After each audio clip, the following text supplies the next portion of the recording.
Good morning friends. ગયા ભાગની અંદર આપણે રજપૂતોના રાજ્યો વિશે જોયું.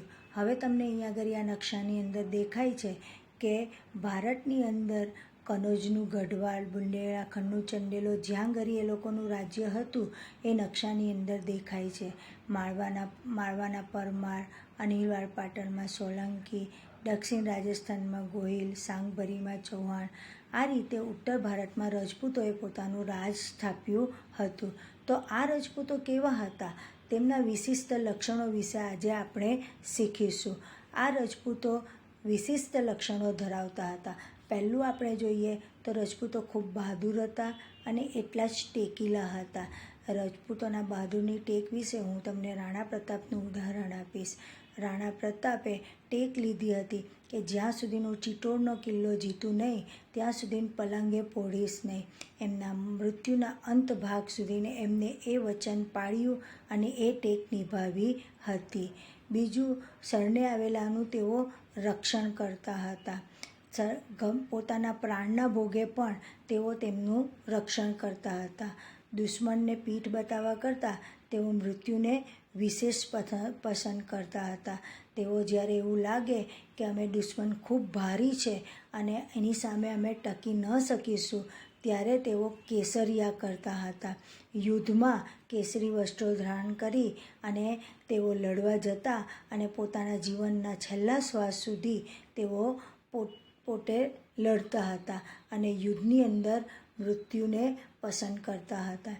તેઓ ગૌ, બ્રાહ્મણ અને પતિપાલક હતા, એટલે ગાય અને બ્રાહ્મણની વિશેષ પૂજા કરતા હતા અને તેનું સન્માન કરતા હતા.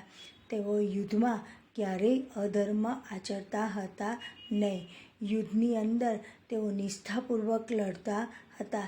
સામેવાળો ગમે તેટલી અનીતિ આચરે પરંતુ પોતાના તરફથી એઓ ક્યારે અનીતિ આચરતા હતા નહીં.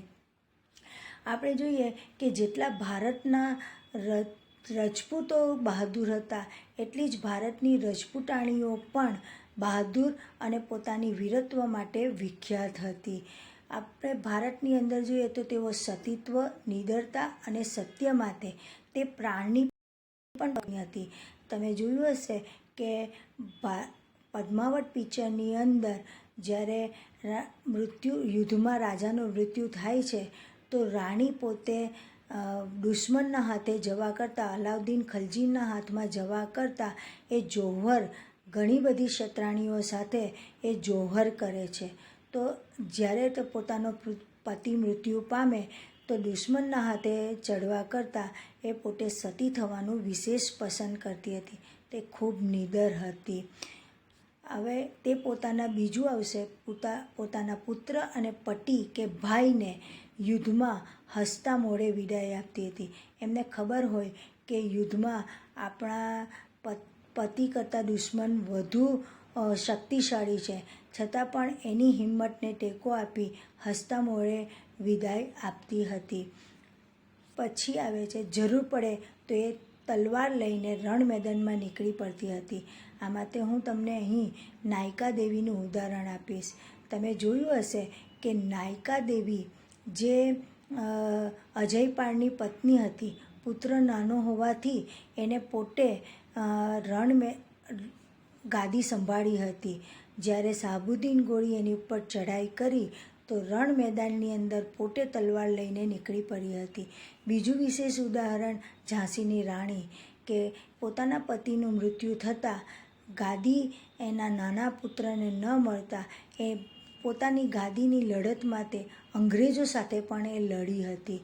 આમ એ જરૂર પડે ત્યારે રણ મેદાનની અંદર નીકળતી હતી. થેન્ક યુ બાળ મિત્રો.